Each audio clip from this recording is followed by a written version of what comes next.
अत्यंत चांगली बाब आहे. त्यांनी जी चूक केलेली आहे त्या संदर्भात त्याला अटक झालेली आहे आणि आता कायद्याप्रमाणे त्याच्यावर ते कारवाई होईल.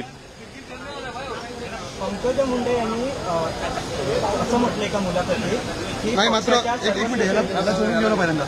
आत्ताच सर्व विरोधक 2 दिवस झाले तुमचा आरोप करत होते. तुमच्यामुळे कुठेतरी खोक्याला अडवलं जात आहे, पोलिसांकडून दाबलं जात आहे, लपवलं जात आहे. अजिबात नाही. मी कोणत्या पोलिसला कधी फोन लावत नाही.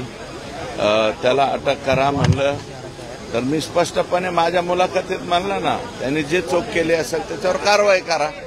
तर त्याच्यावर ते कारवाई झालेली आहे.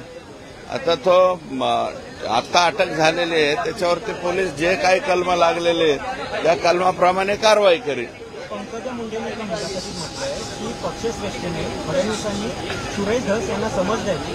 ज्या पद्धतीने त्यांनी आमच्यावर आरोप केले माझा काही संबंध नसलेला ते अत्यंत चुकीचं आहे.